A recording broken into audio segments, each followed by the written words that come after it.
Have you ever missed the perfect moment to pick a flower? The stage you want to pick it at is just a little bit older than this, but it's not shedding. You don't want to pick it here. See how it just sheds off of here? We didn't pick it last week because we need a bunch of this for a wedding this week, but we'll just spray this with hairspray and it'll stop it from shedding. Rita Anders knows the tricks for cut flowers, starting at ground level.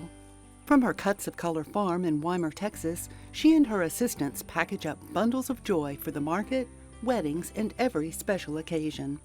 My grandmother was a big flower grower. She always had a beautiful garden, her and my grandpa, and I love growing flowers, so I said, well, heck, I'm going to check this out. Rita used to grow tomatoes year-round in greenhouses, starting with one inherited from her grandpa down the road. Even though she still supplies food and herbs to restaurants like Underbelly in Houston, she switched crops in 2004. She'd seen the growing demand for locally grown flowers that arrive at their destination soon after cutting. Take, for example, this couple weeks ago I did a wedding, and all of my flowers were in there with some roses. Guess what died first? The roses. They all went first. Everything else looked beautiful, the roses were dead. To fill her customers' orders year-round, Rita grows in the greenhouses and the fields. We seed them in there, and then when they're about that tall, we bring them on out and start transplanting them out here. A lot of people direct seed their sunflowers, and we actually are doing some this year too, but normally we transplant everything we grow. We grow it in the greenhouse, and when it's ready, we put it out here. And that's one way we get a jump on everything too. We're seeding constantly. Probably every month we do like major crops like the zinnias and the filler items, but we do sunflowers every week, like 1,500 every week. And then we do buy in a lot of plugs too. For a lot of our fall stuff that started in the fall, we get in plugs. It's all about timing, especially for warm weather plants that go into the fields in spring. But overnight, nature can throw a spin into carefully laid plans. We lost a bed and a half of zinnias that we thought were okay. We planted them out like March 10th and thought they'd be great, because usually March 15th. And I looked at the weather forecast, we weren't supposed to get a freeze, but we did. Even the greenhouses aren't immune. When a tornado came through, Rita met the challenge the way her family always has. My grandpa was a farmer, my dad was a farmer. I'm a farmer, my son's a landscaper. It's in our blood, I guess. But you have so much freedom to do what you want to do, plant what you want to plant, sell to who do you want to sell to. It's freedom. Nobody's telling you what to do. And yes, there's stress, but it's only the stress I create on myself when I try to do too much. She does get help, currently from Caitlin Herzig and Amy Taylor. She's known their husbands since they were babies. In late April, they were cutting larkspurs for Central Market, along with wedding flowers for Rita's niece, Bridget, who's like her second daughter. Rita planted the bride's choice of colors, as she'll do for any bride. Bridget's worked on the farm too, since she was old enough to put stickers on tomatoes. Some plants that can grow outside in winter get greenhouse protection to keep them bouquet perfect, with netting to keep them straight.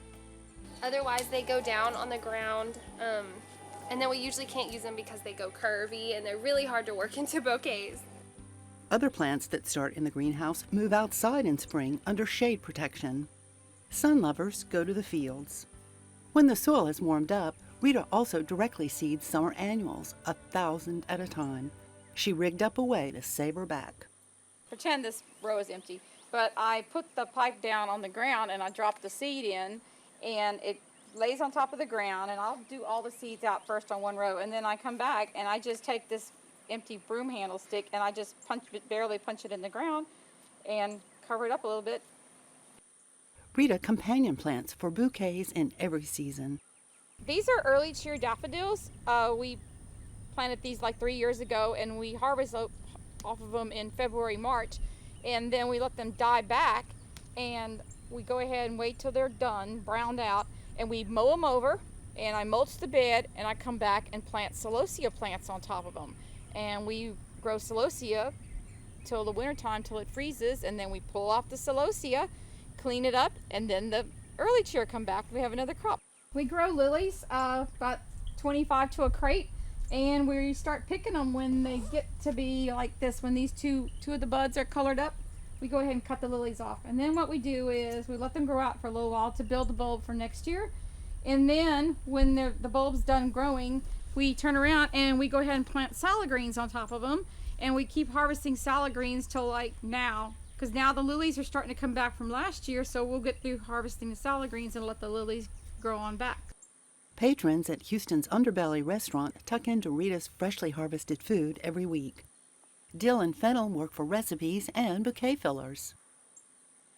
Another easy grower is Bupleurum. Artichoke leaves make dramatic fillers. Scented geraniums are full of fragrance, too.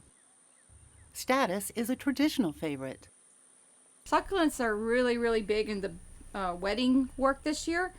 These are tablescapes we're doing for a little wedding, and we're doing them in little galvanized tins, and they have drainage at the bottom, and so do the little wooden boxes that are just made out of some really, really old wood for some houses. She keeps your tablecloth in mind.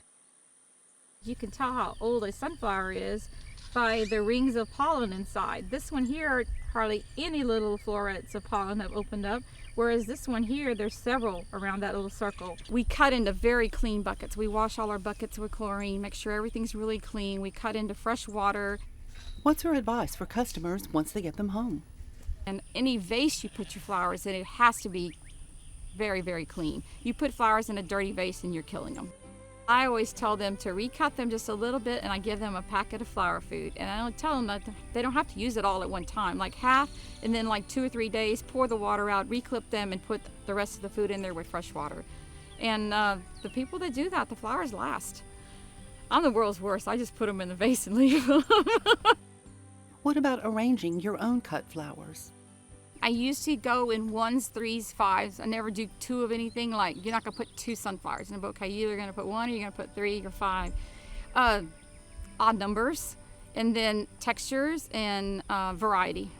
Just try to get different colors, but then again, monochrome is in too, but you can do different flowers in the same color. So it's what you like. There's really not a right and a wrong. And if you take beautiful stuff and put it together, it's going to be beautiful. Along with growing specialty orders and making arrangements for weddings and other events, Rita sells directly from the farm, but prefers a call in advance.